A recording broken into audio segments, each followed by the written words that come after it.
Malaikat maut punya dua sifat. Sifat pertama, wan nazi'ati gharqa. Sifat kedua, wan nasyitati nashta. Sifat pertama, ada malaikat maut yang saat mencabut itu dia mencabut sekeras-kerasnya, sedalam-dalamnya.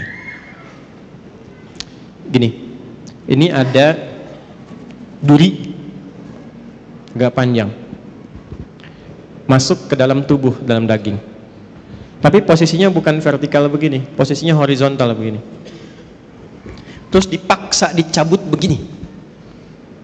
Kira-kira kebayang nggak rasanya? Ya? Nah, ini malaikat nazi'at. Nazi'at itu dari kata naza'a. Naza'a itu gini ilustrasinya, kalau belum paham tentang ini, itu ada pohon di luar, dipaksa dicabut sekeras-kerasnya sampai akar-akarnya tercabut. Ya. Problemnya apa? Problemnya kalau pohonnya keras kan nggak sekali cabut. Tarik, balik lagi, tarik, balik lagi. Ini kan? Itu naza'a namanya. Yang mencabut dengan keras dan syiddah, bisyiddah wa unfid, dengan keras dan dalam, itu disebut dengan nazi'at. Gharqa, sampai ke dalam-dalam itu masuk. Jadi dari bawah cabut sampai ke sini. Tarik lagi. Kan ini takut. Kenapa? Karena dia merasa nggak siap untuk pulang. Karena merasa nggak siap, nggak pengen keluar. Tarik lagi, itu ilustrasi begitu. Tarik lagi. Sampai nanti di Quran ada beberapa surat, kamu ini susah sekali, ada yang dipukulin sama malaikat tuh. Tarik lagi, turun lagi, tarik lagi. Ya, mudah bagi malaikat, tarik langsung mudah kan, kuat. Kan, tapi ingin menunjukkan bagaimana keadaan orang-orang di golongan pertama yang disampaikan oleh Al-Quran, betapa mencekamnya keadaan saat dia pulang. Ini sampai Allah kirimkan khusus dalam suasana itu malaikat yang memang bengisnya luar biasa untuk mencabut. Siapa golongan ini? Ya, satu. Dah. Nah, jangan lu dijawab, tenang. Dua. Wan nasyitati nashta. Nasyitah itu kalau diartikan ke gerakan, satu gerakan yang lembut, halus, tak terasa sudah berubah, bergerak, berpindah. Nabi ilustrasikannya begini, kalau ada rambut yang halus, lembut, tipis, kemudian ada adonan yang halus juga, lembut, tipis, kayak ngambil rambut itu dari adonan itu, halus, berpindah. Ya. Senyum, la ilaha illallah, meninggal. Sujud, nggak bangun lagi. Lagi baca Quran, cuman begini, la ilaha illallah, meninggal. Dan menariknya, yang seperti itu sekarang sudah banyak ditampakkan lewat video. Tuh, kalau sudah Allah tampakkan ayatnya menjadi kauniyah dan belum sadar juga, maka dengan cara apa lagi Allah berikan hidayah untuk bertobat? Antum klik deh ya, klik misalnya di YouTube lah, ya, wafat husnul khatimah, orang syekh mengajar meninggal, baca Quran wafat, sujud wafat, klik, lihat bagaimana cara wafatnya. Nah, itu Allah tugaskan malaikat yang kedua, wan nasyitati nashta. Ada orang-orang yang Allah tugaskan malaikat untuk mengambil nyawanya, menemui mautnya dalam keadaan selembut-lembutnya, sehalus-halusnya, sampai rasa yang dia dapatkan pada saat kematian itu pun rasa-rasa yang ringan dibandingkan dengan yang pertamanya itu. Kalau narik rambut yang halus dari adonan yang halus itu masih ada rasanya nggak? Masih terasa kan, tapi ringan kan, lembut. Itulah yang menyebabkan orang kadang berkeringat saat meninggal itu. Ya, diambil, tenang dia meninggal, tenang, tapi ada rasanya, ada. Nanti kalau sudah waktunya terasa juga gitu kan, berkeringat ada, tapi halus, lembut, tenang, enak. Nanti insya Allah kita jemput itu, nggak usah khawatir, nggak usah takut. Takut itu justru tanda tanya. Kok takut pada sesuatu yang pasti? Yang nggak pasti itu yang kita takutkan. Yang pasti nggak usah ditakutin. Nggak, Allah Akbar. Nggak, antum nggak takut pun kejadian juga. Terus ngapain takut? Ya. Jadi yang ditakutkan tuh yang belum pastinya. Nah, yang belum pasti itu bekalnya, amalnya apa? Begitu itu tidak pasti, itu yang kita khawatirkan karena nggak punya harapan untuk setelahnya. Baik, kita bahas yang kedua dulu sebelum tadi yang pertama saya kasih tanda tanya. Siapa orang-orang yang dicabut dengan lembut itu? Yang tenang itu, yang nyaman itu. Sampai malaikat yang ditugaskan pun oleh Allah disifati dengan nasyitati nashta. Pakai waw, wawunya ataf kepada qasam, qasamnya sumpah. Saya bersumpah, kata Allah, ada di antara hambaku yang aku kirimkan hanya malaikat yang lembut untuk mencabut nyawanya. Sumpahnya Allah mengirimkan malaikat yang lembut, selembut-lembutnya untuk mencabut nyawa hambanya. Siapa hamba yang dimaksudkan di sini? Teruskan dulu ayatnya. Was-sabihati sabha, fas-sabiqati sabqa, fal-mudabbirati amra, sampai ayat 5. Allahu Akbar. Ini kuncinya. Was-sabihati di sini masih pakai qasam. Sabihati sabha. Setelah itu pakai fa ditertib. Fas-sabiqati sabqa, pakai fa. Fas-sabiqati sabqa. Setelah itu apa? Fal-mudabbirati amra. Fal-mudabbirati amra. Dah sampai sini, sampai ayat 5. Ini kuncinya. Ini sindiran halus dan tajam sekali. Siapa orang-orang yang akan dicabut dengan lembut, dipisahkan dari kehidupan dunia yang mungkin dia alami keras. Jadi menariknya begini, ada orang-orang yang saat hidup di dunianya ini mungkin mengalami kejadian yang keras, tidak mengenakan, kasar dan sebagainya.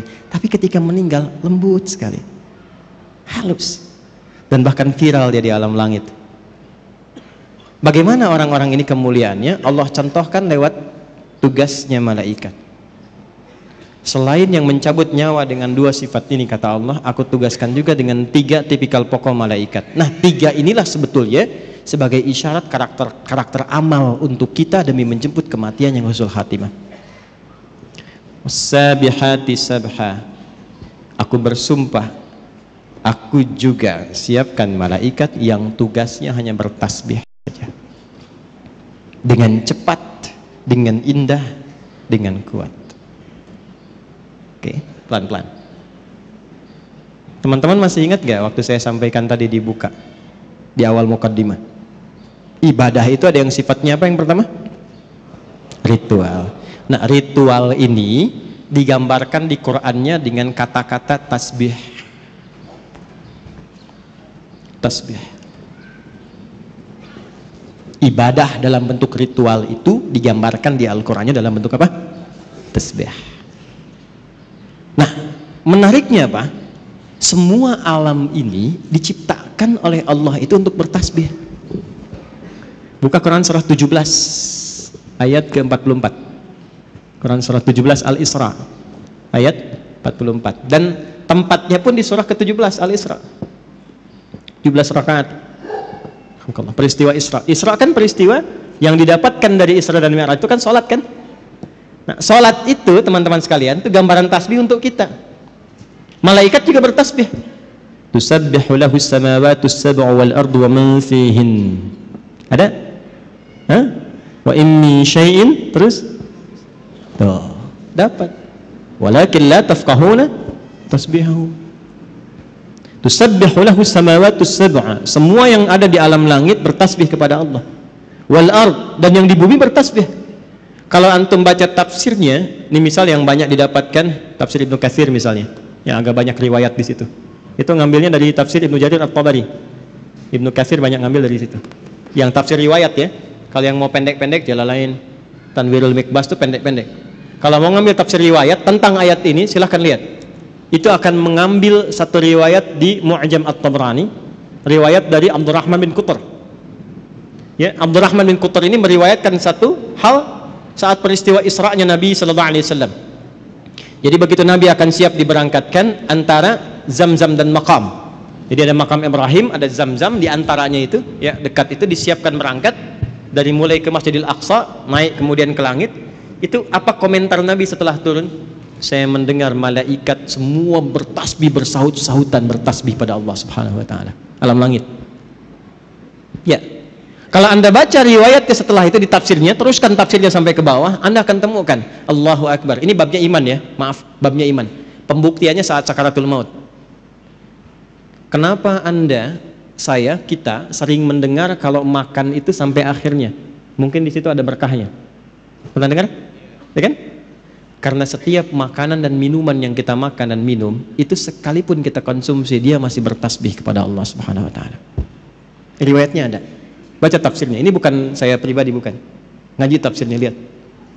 Sampai makanan yang akan yukal dimakan itu masih bertasbih sebelum dimakan. Itu sebabnya kita nyari berkahnya. Ya. Saya kalau minum tuh ada nggak habis, orang datang rebutan. Kenapa nyari berkahnya? Saya bilang udah saya habisin berkahnya tadi. Canda aja. Itu gambaran. Nah, singkatnya tasbih itu gambaran dari ibadah. Inti sholat itu kan di ruku dan sujud. Ya Maryam uqnuti li rabbiki wasjudi warka'i ma'ar. Ya, inti sholat itu, inti paling pokoknya dari sekian rukun sholat itu di ruku dan sujudnya. Sebagai penghambaan kita kepada Allah, ruku dan sujud. Ruku dan sujud itu intinya tasbih. Coba lihat saat ruku baca apa? Subhana rabbiyal azim, tasbih. Saat sujud, subhana rabbiyal, intinya tasbih. Di tasbih itu jangan diartikan subhanallah saja, bukan. Tasbih itu kata atau kalimat singkat yang mewakili sifat-sifat ibadah kita kepada Allah dalam bentuk ritual. Jelas? Makanya kalau kita kurang dalam sholat tasbihnya, kurang maksimal ibadah ritual, kurang ruku khusyuk di dalamnya, kurang khusyuk dalam sujudnya, itulah sebabnya kenapa setelah sholat kita istighfar dulu. Setelah istighfar tasbih, subhanallah, subhanallah, subhanallah. Itu diantara hikmahnya. Jadi bukan cuma bacaan, ada maknanya. Intinya apa dengan kalimat ini? Tusabbihu lahu as-samawatu as-sab'u wal ardu wa man fihinna. Kaitkan dengan wasabihati sabha. Aku bersumpah, malaikat saja ada yang aku buat untuk tasbih semuanya. Masa manusia gak mau tasbih? Malaikat saja aku ciptakan tanpa salah, itu masih tasbih. Malaikat itu dicipta tanpa salah, Pak. Satu-satunya makhluk, Bu, di muka bumi ini ya, yang bertugas di muka bumi, tugas. Dan di alam langit dia bertugas, satu-satunya makhluk yang Allah ciptakan tanpa salah cuma malaikat. Diciptakannya dari cahaya, materinya materi takwa. Quran surah 66 ayat ke-6. La ya'sunallaha ma amarahum wa yaf'aluna ma yu'marun. Malaikat tidak punya potensi maksiat. Makanya Anda nggak pernah dengar misalnya, maaf, pernah dengar malaikat Jibril korupsi ayat? Nggak ada kan? Ya. Dan tidak pernah menukar posisi. Itu Fir'aun, se-Fir'aun ya, bikin jengkel, yang nyabut tetap malaikat maut. Nggak pernah dia bilang, Zurail, Jibril, jengkel sama yang ini, kamu aja yang cabut. Nggak ada tukeran tugas. Jadi Anda bisa bayangkan nggak, satu makhluk yang nggak punya potensi salah, tupoksinya jelas, itu masih bertasbih sempurna kepada Allah. Jadi Allah tuh nyindir kita halus. Kamu ini manusia, aku berikan fasilitas, kenyamanan, kedamaian, ketentraman. Aku siapkan pedomannya. Ini yang nyaman, ini yang tenang. Hindari maksiat, ini resikonya. Cari bekal untuk pulang. Aku berikan semua fasilitas itu. Kenapa engkau masih belum punya waktu untuk bertasbih kepadaku? Malaikat aja masih ibadah, kenapa engkau lupa dengan ibadah? Sedangkan harapan kamu husnul khatimah dan pengen masuk surga. Jadi kalau kita konversi ke ayat ini tentang pedoman hidup kita, kalau ingin didapatkan malaikatnya nasyitati nashta, maka jaga ibadah dan hubungan kita dengan Allah selama hidup. Salat fardu berapa kali dalam sehari? 5 waktu. Berapa rakaat? Jaga itu. Jaga. Setelah itu sunnahnya tingkatkan, rawatibnya, duhanya, tahajudnya. Itu ada maknanya semua. Kan kita latihan tumaninah, latihan tenang. Di antara dampak terbesarnya apa? Ini persiapan pulang. Orang yang punya hubungan baik dengan Allah, Allah perintahkan, dia punya hubungan baik dengan saya, cabut yang lembut, cabut yang halus. Yang diperintahkan cuma malaikat yang paling halus karena punya hubungan baik dengan Allah. Anda punya hubungan baik dengan pimpinan, mau berkunjung ke rumahnya, akses dibuka. Kue keluar, kata-kata baik keluar. Anda nggak punya hubungan baik, kasar, jadi musuh. Terus berharap pengen diterima dengan baik, susah. Susah. Satu. Jadi secara cepat kalau diinginkan husnul khatimah, mendapatkan malaikat yang lembut dalam sakaratul maut dan surga yang terbaik, pertama wassabihati sabha, teladani malaikat dalam rangka beribadah kepada Allah Subhanahu wa taala. Jangan tinggalkan ibadah ritual. Kalau masih yakin, masih beriman. Makanya kalimat salat itu dibuka dengan iman. Kalimat salat pertama Al-Baqarah ayat 3. Alladzina yu'minuna bil ghaibi wa yuqimunas, dan disebut dengan kalimat iman. Satu-satunya ibadah yang disebut dengan iman cuma salat di Quran. Itu di Al-Baqarah ayat 143. Wa ma kana Allahu liyudhi'a imanakum. Yuk, salat ya. Jadi kalau dulu kan, kenapa sholat? Supaya bahagia, hayya 'alal falah. Kenapa sholat? Supaya tenang. Ya kan? Kenapa sholat? Bukti mengabdi kepada Allah. Sekarang jawabannya setelah mengaji ini berubah. Kenapa sholat? Supaya husnul khatimah saat wafat. Malaikat malu kalau keras-keras nyebutnya ahli sholat, ahli la ilaha illallah. Nabi aja bilang, man qala fi akhiri hayati wa kama qala la ilaha illallah dakhala al-jannah. Siapa yang bisa mengucapkan la ilaha illallah di akhir hidupnya, terjamin surga untuknya. Tapi itu kalimat nggak bisa diapalin. La ilaha illallah, la ilaha illallah, la ilaha illallah, la ilaha illallah. Tapi sholat enggak. Nggak bisa keluar, nggak bisa. Nggak bisa. Susah. Nalkinnya pun susah. Nggak mudah. Siapkan dari sekarang. Ya, malaikat malu lah. Anda dekat dengan pimpinan. Ini antum ya, dekat dengan pimpinan nih. Taruhlah Anda misalnya, yang nggak usah contoh yang aneh-aneh lah ya, di kantor dengan pimpinan tuh, keluarganya bos, masuk kantor, ya kan? Tiba kemudian misalnya, maaf nih, ada aturan mesti lepas sepatu. Kira-kira security-nya kasar atau lembut kepada antum tuh? Sedangkan sepatu antum kotor, pas mesti dilepas. Kira-kira saat diminta untuk dilepas itu dia akan lembut atau kasar menyampaikannya? Pasti lembut karena antum dekat dengan pimpinan keluarganya. Antum bukan siapa-siapa, sekantor nggak ada yang kenal, orang asing nggak jelas, pakaian juga nggak jelas, datang ke situ kotor semua, terus maksa pengen masuk. Kira-kira security bagaimana? Kencang, Insya Allah kencang. Antum sholat dekat dengan Allah, la ilaha illallah tiap hari, ibadahnya luar biasa. Masa malaikat mau kencang-kencang nyebut nyawa antum? Umar bin Khattab, kenal? Aduh, udah mulai aneh nih ya 10 nih. Ini kalau kita ngaji kitab-kitab hadis tuh dalam bab riwayat enak ngajinya. Optimis kita menjemput kematian, nggak takut dengan alam kubur. Dan ini ada yang mengatakan asbabnya malaikat maut tuh salah satunya jadi sedikit malaikat mungkar nakir agak sedikit humble itu gara-gara persoalan Umar. Datang, man rabbuka katanya. Nanti antum baca nih dalam riwayat hadis, man rabbuka. Umar tuh luar biasa. Gak usah kasar begitu katanya. Santai aja bahasa kita ya, santai aja. Anda akan tahu saya ini sahabatnya Rasulullah, kekasihnya kekasih Allah. Ya, masa Anda bertanya seperti itu katanya? Harus dibalikin tuh. Bisa nggak Anda begitu tuh? Man rabbuka, gitu kan? Masih nggak tahu kalau saya ini sering jamaah di Pondok Indah.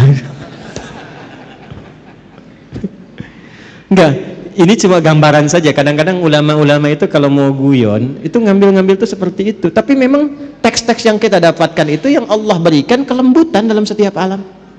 Nyebutnya lembut, logikanya begitu. Masa yang dekat dengan Allah rajin sholat yang dikirim malaikat kasar, kan nggak mungkin. Masa kita sholawat pada Rasulullah, dekat dengan Nabi, dengan amalan kita ikuti petunjuk, diancam di alam kubur dengan kata-kata kasar, kan nggak mungkin. Itulah nasyitati nashta. Nah, untuk mendapatkan itu supaya lebih lembut lagi bagaimana? Cepat, pakai fa, berubah tuh. Ayat 4 pakai fa. Harfu 'atfin rabitin baina syai'aini bila hudud. Paham? Tidak. huruf yang menyambungkan dua peristiwa tanpa jeda dengan cepat. Jadi begitu yang ayat 3 itu tasbih, ibadah, yang keempatnya pakai fa, cepat nih, jangan tunda. Apa yang dipercepat? Sabiqatis sabqa. Ada malaikat yang berlomba mencatat amalan.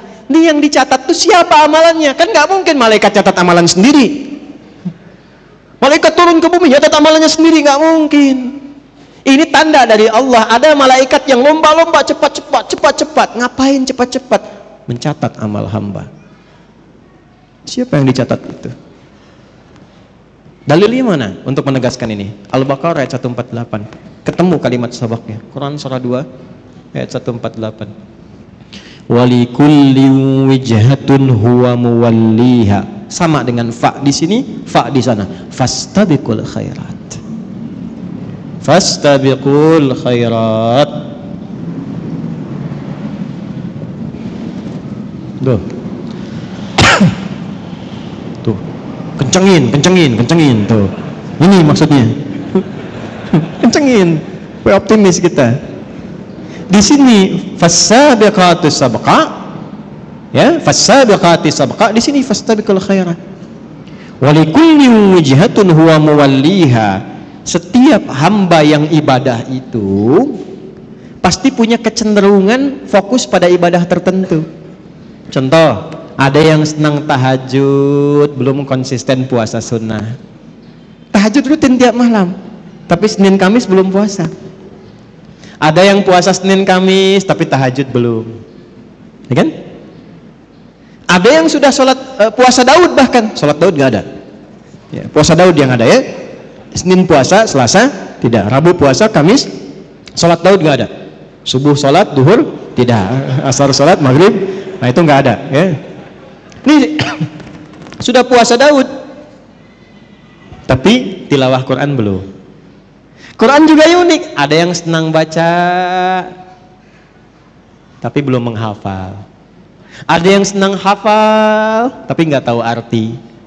Ada yang senang kajian, ngaji artinya, tafsir, tapi juga baca belum optimal. Ada yang begitu. Nah sekarang maksudnya apa? Kita itu saat sebelum pulang siapkan amalan-amalan favorit yang kita pilih di dunia sebagai bekal andalan kita pulang. Itu apa? Supaya malaikat berlomba-lomba mencatat. Ayo kita berlomba-lomba. Dan ini dijamakkan, fastabiqul khairat. Semuanya baik kata Allah itu, tapi silahkan berlomba. Yang ini puasa Senin, ya kan? Antum belum sanggup puasa, saya mau konsisten dengan rawatib dulu. Ya. Saya belum sanggup menahan lapar, tapi saya bisa sanggup menahan lelah saya untuk mengerjakan rawatib. Ya udah, alihkan tenaga ke sini. Ya, jelas?